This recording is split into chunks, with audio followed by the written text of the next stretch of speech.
एक तू ही निरंकार। अवतार वाणी के शब्द नंबर 30। त्रिलोकी का मालिक स्वामी, युग युग आप भंडार भरे। दया करे तो आ जग अंदर, लाखों पापी पार करे। आप बनाए आप ही देखें, जग का सृजनहार है ये। राजा एक कला का है ये, एक सच्ची सरकार है ये। इसी को मैं प्रणाम करूं, नम्न करूं मैं शीश झुका। अवतार गुरु यह मरे न जन्मे, युग युग एक ही देश सदा। त्रिलोकी का मालिक स्वामी, युग युग आप भंडार भरे।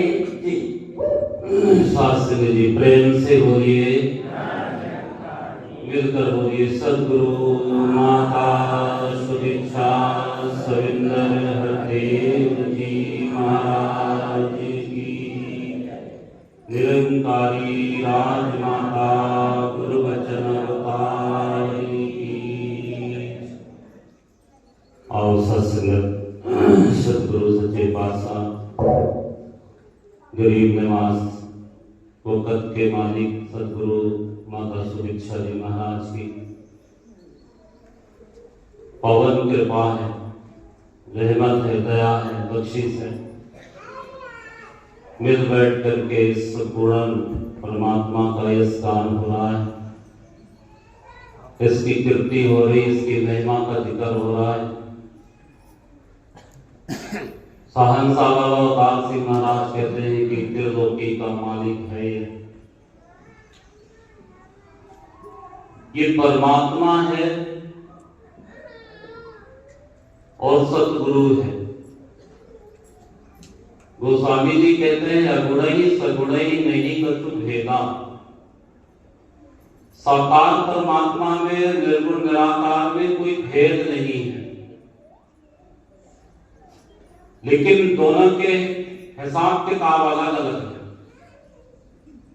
दोनों के कानून अलग अलग है, दोनों के देन लेन की व्यवस्था अलग अलग है।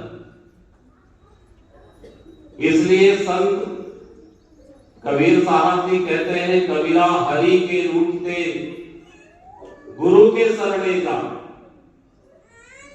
वो हमें आप लोगों के लिए लिखा गया है कि अगर परमात्मा रूठा हुआ है, अब पता कैसे चले कि परमात्मा रूठा हुआ है? शास्त्र के अंदर लिखा गया है कि अगर किसी को सत्संग नहीं मिल रही, गुरु दरबार की सेवा नहीं मिल रही, उसका मन सिमरन में नहीं लगता, इसका मतलब परमात्मा रूठा हुआ है। और आज सतगुरु हमारे पक्ष में है। सहनसा जी कहते हैं जिसका पक्ष करे तो स्वामी उस बंदे की मौज बहार। आपके पक्ष में सतगुरु खड़ा है, आपके सर के ऊपर गुरु का हाथ है, और उस गुरु का हाथ जो समर्थ गुरु है, जो कालों का भी काल है, जिसके आगे धन कुबेर भी जाकर के मत्था टेकता है, ऐसा गुरु जो समय की गति रोक दे, ऐसा गुरु जो प्रारब्ध को मेट दे, ऐसा गुरु जो गरीब को अमीर कर दे, ऐसा गुरु जो रोगी को निरोगी बना दे, ऐसा गुरु कि जन्म जन्म के, एक तो जन्म की कहानी नहीं है, जन्मों जन्मों की, जो गुरु भ्रम मिटा दे, ऐसा गुरु जो जीव को भव से पार लगा दे, आज हमारे हिस्से आया है। आज उस गुरु की कहानी गाई जा रही है। जिस गुरु की कहानी युगों युगों से गाई गई, धर्म ग्रंथों में किसकी चर्चा है? पूर्ण गुरुओं की। चाहे आप किसी भी ग्रंथ को उठाओ, किसी भी ग्रंथ के अंदर जाके देखो, संपूर्ण गुरु की चर्चा है, पूर्ण गुरु। आज सदगुरु माता सुदीक्षा जी महाराज के रूप में धरती पर प्रकट, हम सब भाग्यशाली बैठे हैं, बड़भागी बैठे हैं।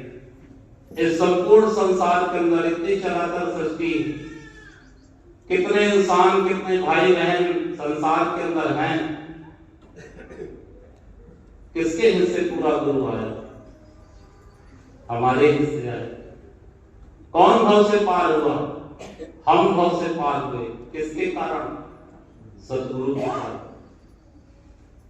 उस गुरु के कारण, जिस गुरु के सामने मैंने बैठ करके इतना सिर्फ वादा किया, मैं मन से कहा या मने मन से कहा, मैंने सिर्फ गुरु के सामने इतनी बात कही कि हे सदगुरु भगवान, मैं आपकी ये 5 बातें मानता हूं।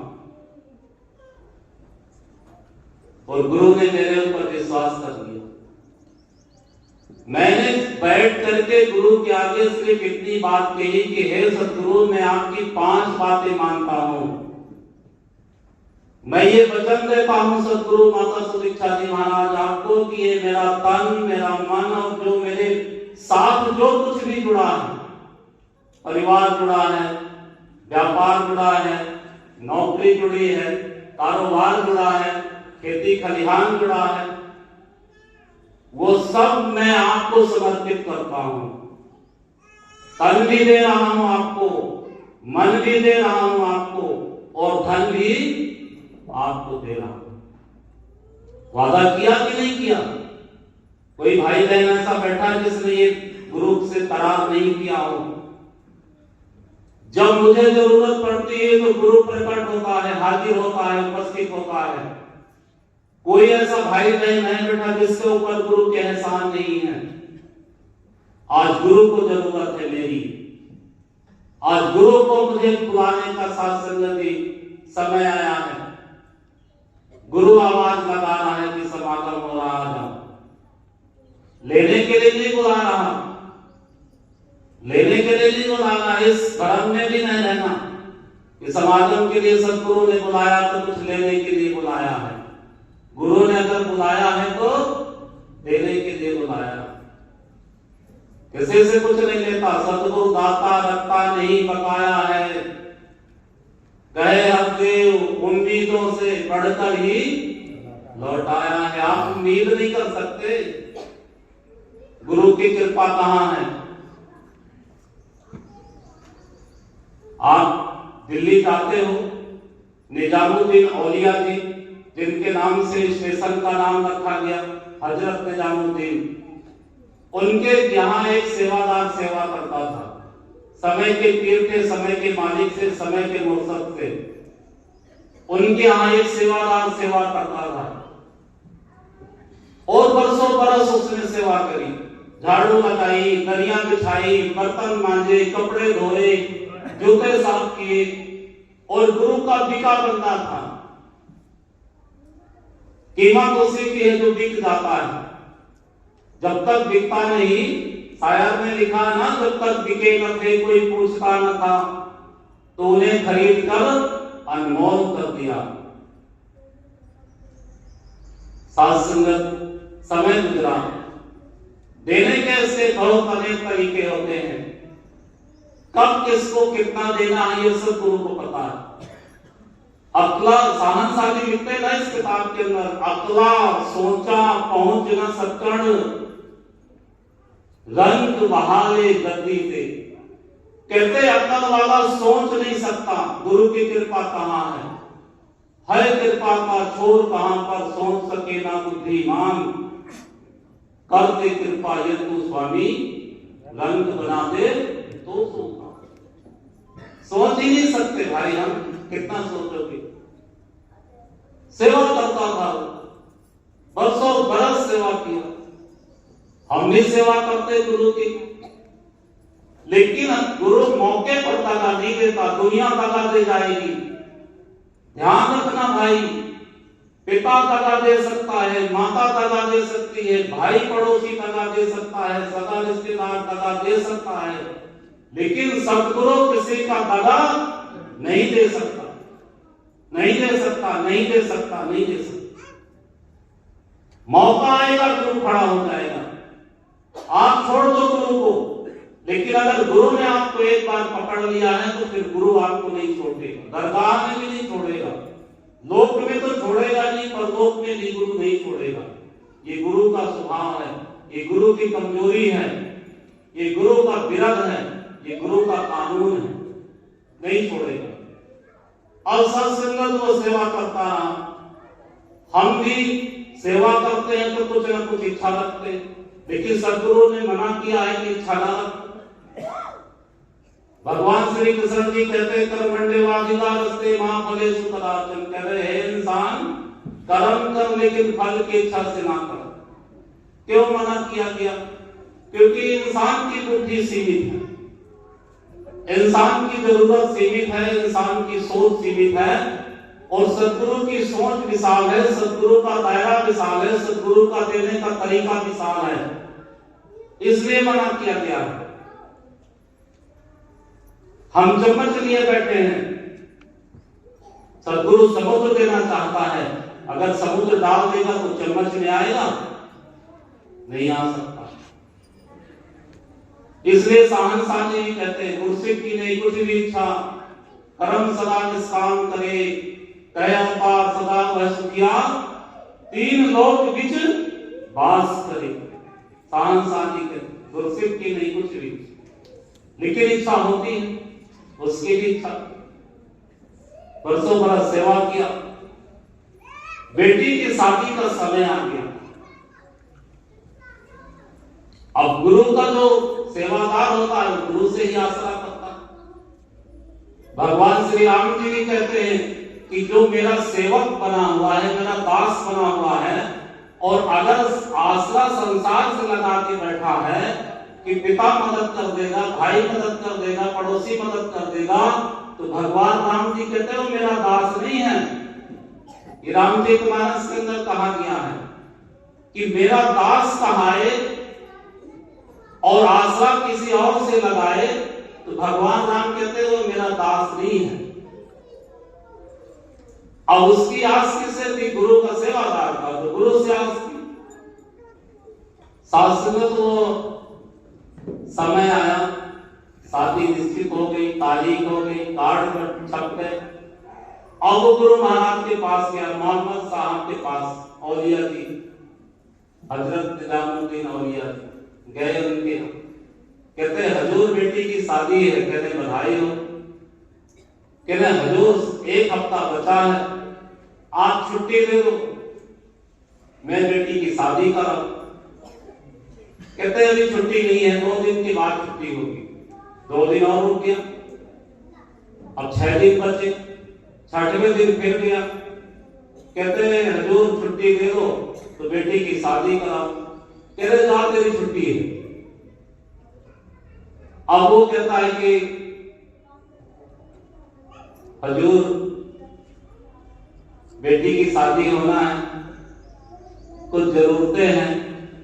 कह रहे थे भाई मैं तो ठहरा फकीर आदमी, मेरे पास कुछ है नहीं है, 1-2 दिन रुक जाओ, अगर कोई मुझे दे जाएगा तो मैं तुझे दे दूंगा। अब वो 2 दिन और रुक गया इस आसरे में। अब 6 दिन के 4 दिन बचे, जिस दिन तेल होना था उस दिन। अब वो फिर सदगुरु के पास गया, कहते हजूर 4 दिन बचे हैं। कहता है ऐसा मेरे पास है कुछ नहीं, मैं फकीर आदमी, एक काम कर, तुझे मेरी एक जूती ले ले और चला जा, इसके अलावा मेरे पास कुछ नहीं। पहनने वाली पीर ने अपनी एक जूती दे दी उस भगत को, एक जूती। आप सोचो, सोच क्या रहा है? बाहर निकला, गुरसिख तर्क वितर्क नहीं करता, गुरु की कृपा को गुरसिख आंकता नहीं है। कहीं भूल से भी गुरु की कृपा को कहीं ताव ना लेना। 3 लोक नौखंड चला रहा सतगुरु। अगर ये चाहे सतगुरु माता सुदीक्षा जी महाराज समय की गति को रोक दे, अगर ये चाहे कि इस मां को 70 साल की उम्र की है और इसे 5 साल की बना दो तो बना देगा। ये भगवान राम कह रहे हैं गीत से मानस के अंदर कि अगर तू कह दे तो मैं तुझे नया जीवन दे दूं, तुझे उसी तरह कर दूं जैसे पहले था। नहीं कह रहे कितना समर्थ होता है। सत्संग ज्योति लेके निकला, कहता है मैं इस ज्योति का क्या करूंगा, ये ज्योति से मेरा क्या होगा। शादी होना है, सामान लगेगा, दहेज लगेगा, बारात आएगी, खाना बनेगा, मैं इस ज्योति का क्या करूंगा। सोचता चला जा, सोचता चला जा, सोचता है कि अगर दोनों ज्योति देते तो मैं 2, 4, 10 दिन 15 दिन पहन लेता, मैं एक ज्योति का क्या करूंगा, झोला में डाले अपने गांव जा। उसे पता ही नहीं कि गुरु की रहमत कृपा कहां छिपी है। अब सोचता चला जा रहा, बेकार जीवन चला गया, बेकार मैंने सेवा करी, बेकार मेरा समय, बाजार में जाता मजदूरी करता तो 10-20 हजार कमा लेता, बचा लेता शादी की। सोचता चला, रास्ते में जब चल रहा था उसी समय मोहम्मद साहब का एक कुर्सी जो हीरे का व्यापारी था, दौलत राम पठान, वो सत्संग जी कहीं से गुजरा। लिखा है ना, श्रद्धावान लभते ज्ञानम, गुरु का लाभ कौन लेता है, जो श्रद्धावान होता है, जो टांग के जा रहा है जिस ज्योति को, उसे उस ज्योति में क्या दिखाई दे रहा है, कुछ नहीं। जो निकल रहा है उसको ज्योति की खुशबू जा रही। वो सिपाहियों से कहता है, कहता कहीं गुरु साहिबान जा रहे हैं, ज्योति की खुशबू आ रही, कहीं गुरु साहिबान जा रहे हैं, ज्योति की खुशबू आ रही, पता लगाओ सतगुरु कहां है। और सिपाही भेजे गए, ढूंढते ढूंढते उस ज्योति की खुशबू से उसी के पास सिपाही पहुंचे। कहते चलो तुम्हें दौलत राम पठान बुलाया है। वो सत्संग हीरे का व्यापारी पहुंचा, गुरसिख से जब गुरसिख मिलता देख के चंचल जाना है। दोनों एक ही गुरु के सेवादार, एक दूसरे को मत्था टेका, हाल खबर पूछी। दौलत राम कहता बड़े भाग्यशाली हो, गुरु के दर्शन करके आ रहे हो।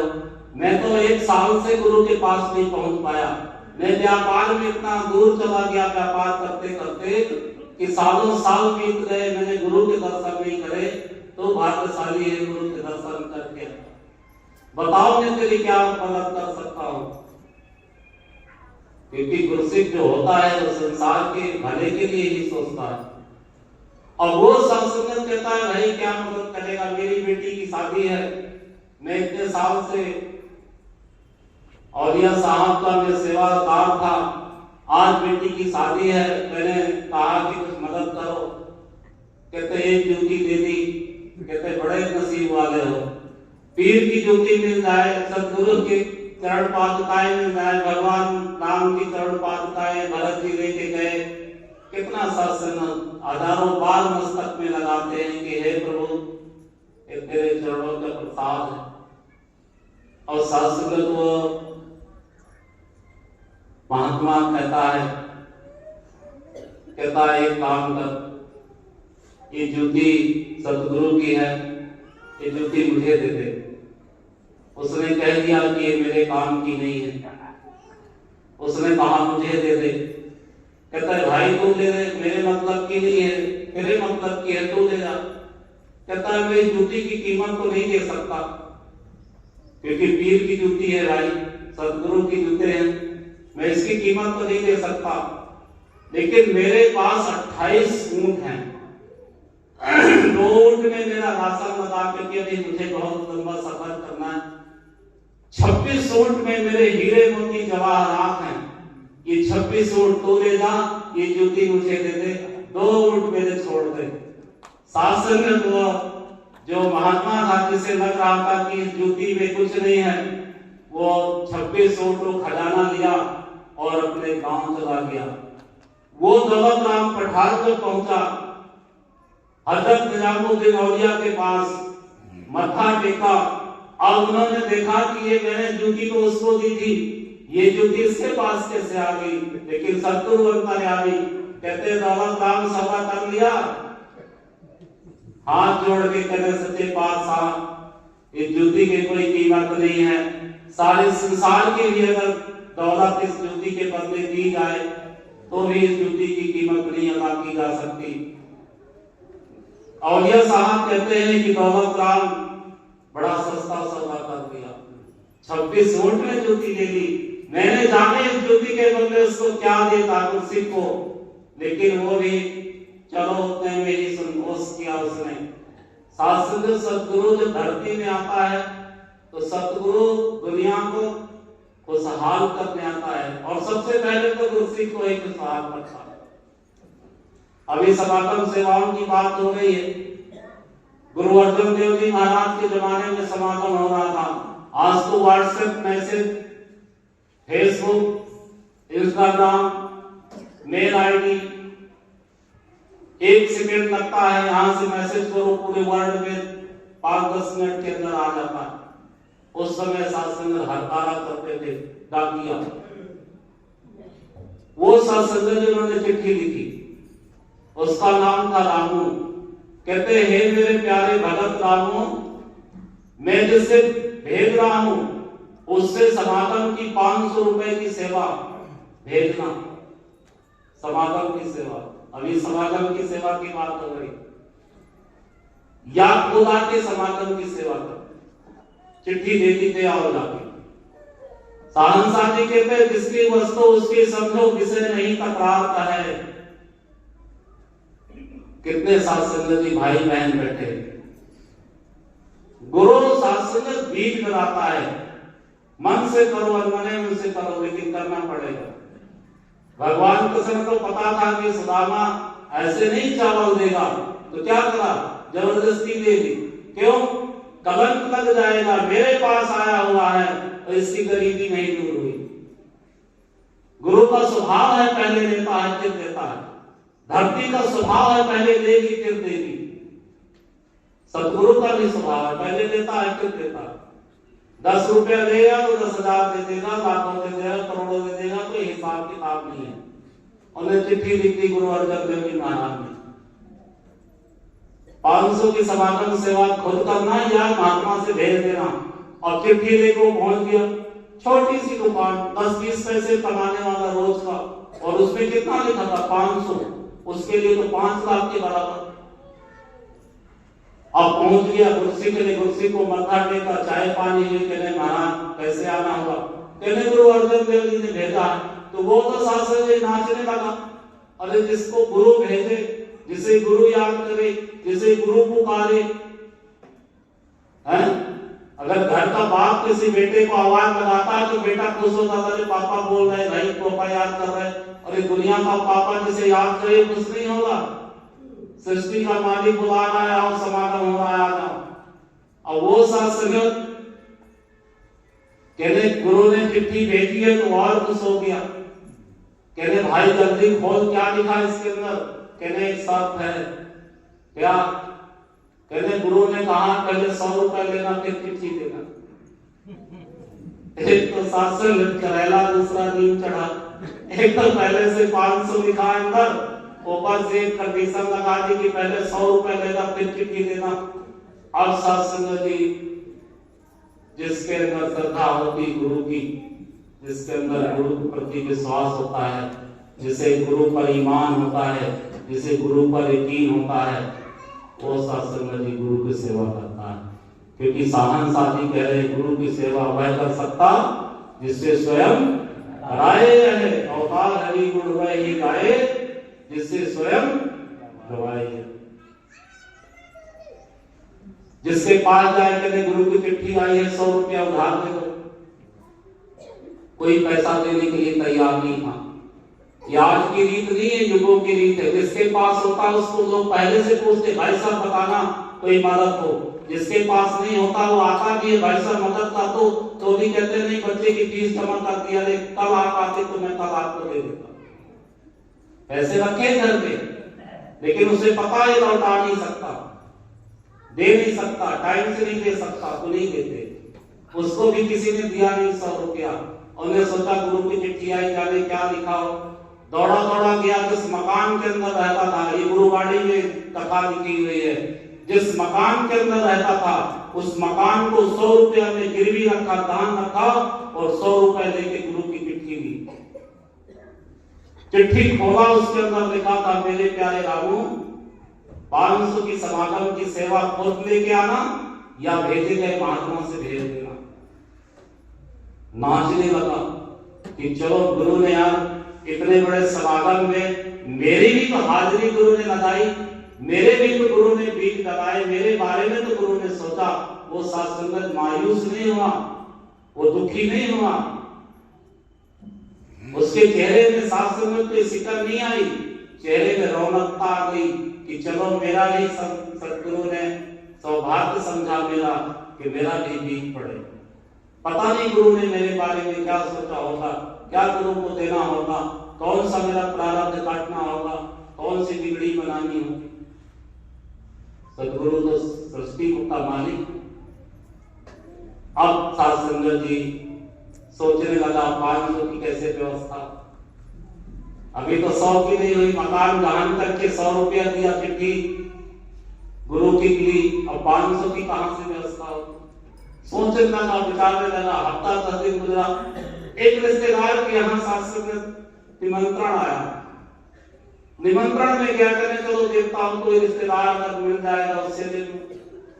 अब जा रहा है सोचते सोचते, उसे कुछ समय के बाद ढोल की आवाज सुनाई दी, कहीं ढोल बज रहा था, और ढोल की आवाज को सुनते सुनते सुनते सुनते वहीं पहुंच गया जहां ढोल बज रहा। देखता क्या है, बड़ा अखाड़ा लगा हुआ है, नामी गिरामी पहलवान अखाड़े में साध संगत गांव पेश कर रहे। वहां एक हमारे हिंदुस्तान में एक पहलवान हुआ है मस्कीना, गुरुवाड़ी में उसका जिक्र आता है मस्कीना। उसका इतिहास रहा जब तक धरती में जिंदा रहा, और जिसने भी उससे हाथ मिलाया उसकी लाश ही निकली अखाड़े से, जिंदा कोई नहीं निकला उसके रहते रहते। और मस्कीना उसने सुना अनाउंसमेंट हो रहा था, जो मस्कीना से कुश्ती लड़ेगा हार जाएगा तो 500, अगर जीत गया तो 5000 का इनाम मिलेगा। और महात्मा ने सोचा इससे अच्छा कोई काम नहीं है, अपने कपड़े उतारे और अखाड़े में कूद गया। कहने अगर हार गया तो 500 और जीत गया तो 5000। और साध संगत गया, मस्कीना से हाथ मिलाया। मस्कीना कहता है मेरे भाई मुझे पता है मैं कौन हूं। कहना हाँ मुझे पता है तू मस्कीना है। कहता है मेरा इतिहास पता है। कहता है हाँ तेरा इतिहास पता है, जो तुझसे हाथ मिलाता है जिंदा नहीं निकलता। मस्कीना कहता है कि एक बात बता, 5000 के 500 रुपए के लिए जान क्यों देना चाहता है। कहता है मस्कीना ये जान भी मेरे गुरु की है, अगर मैं हार जाऊं, मेरी मृत्यु हो जाए, मैं मर जाऊं, तो 500 मेरी समागम की सेवा मेरे गुरु के पास भेजना। अगर जीत जाऊंगा तो मैं खुद लेके जाऊंगा, अगर मर जाऊंगा तो मेरी 500 की गुरु के पास मेरी समागम सेवा भेजना। मेरी गुरु की चिट्ठी आई थी मेरे पास।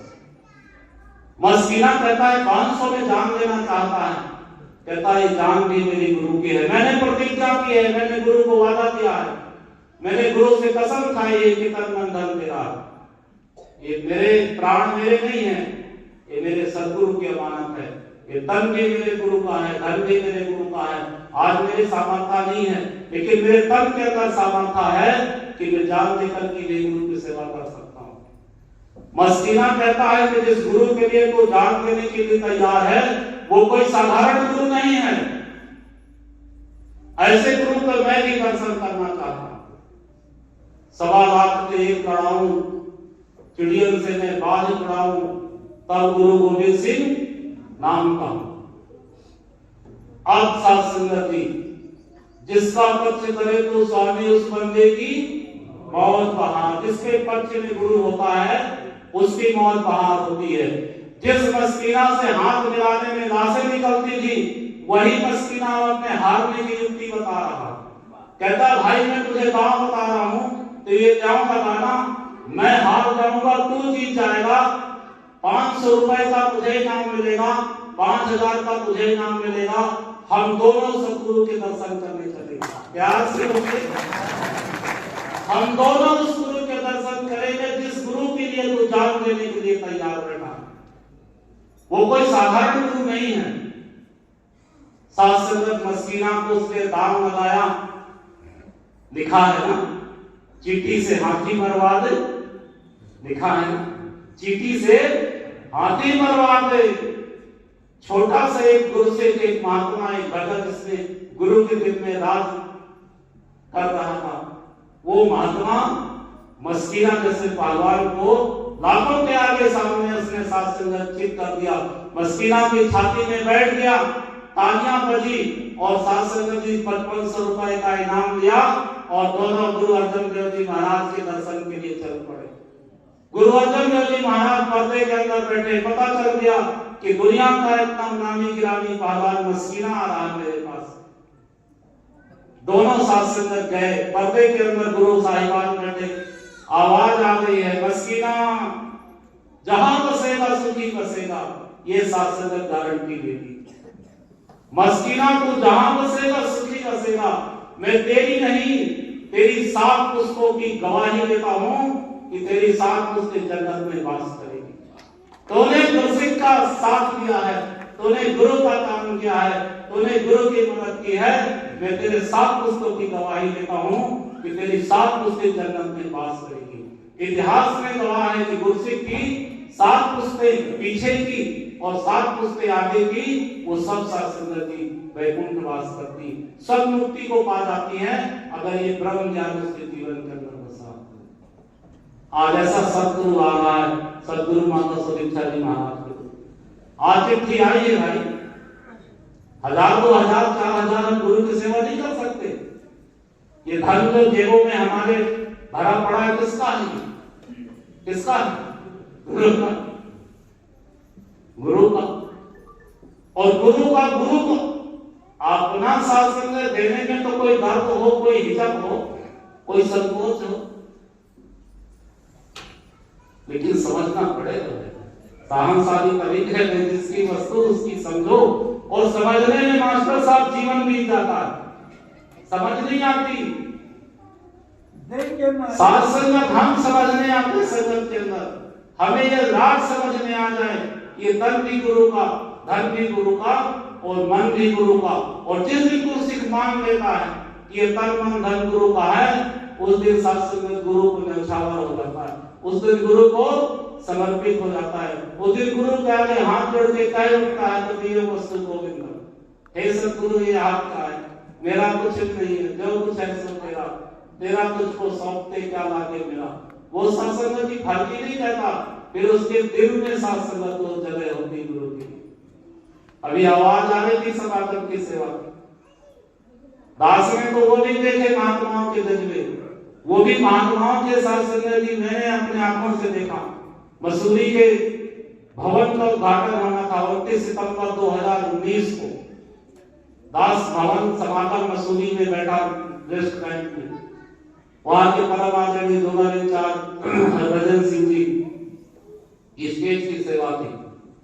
संगत में अनाउंसमेंट हो गया समागम की सेवाएं करनी। दास ने देखा अपनी आंखों से, सामने बैठा बहनें आती थी, जंजीरें उतार के उनके झोले में डाल देती थी, अंगूठियां डाल के चली जाती थी।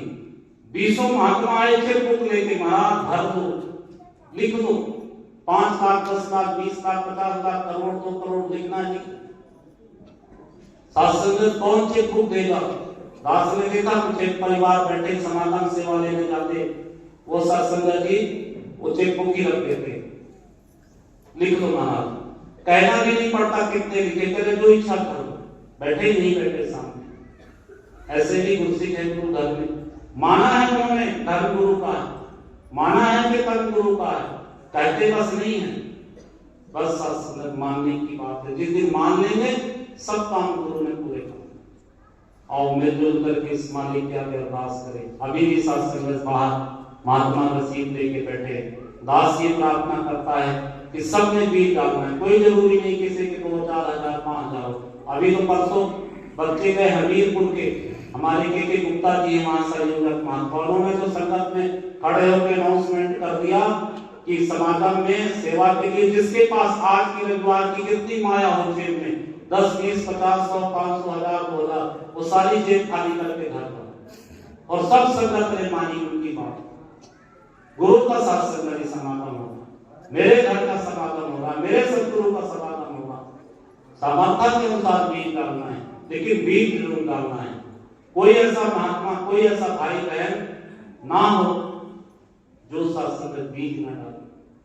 सदगुरु धरती धर्म की जो बोवे सो सदगुरु दाता रखता नहीं बकाया है, कह हर देव उम्मीदों से बढ़कर ही करता है।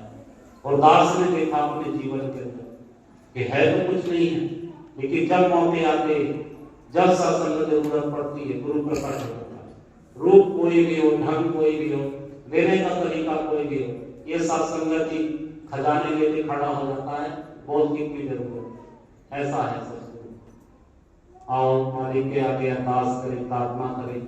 और दास यही निवेदन करता है कि समाप्ति सत्संग के बाद सबने सत्संग बीज डालना है। 100, 200, 400, 500, 1000, 2000 डॉक्टर के पास जाते हैं, एक बार उसने अगर हाथ लगा दी, एक बार छू ली शरीर, 1000, 2000 का पर्चा तो पक्का। हम डॉक्टरी लाइन से जुड़े हैं, हमें पता।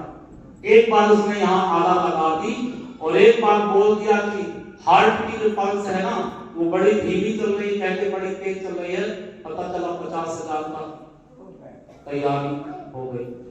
सतगुरु शासन की सांस दे रहा है, सतगुरु शरीर को स्वस्थ किए, शरीर को मस्त किए, धर्म की कोई कमी नहीं दे रहा, समागम के ऊपर समागम किए चला जा रहा।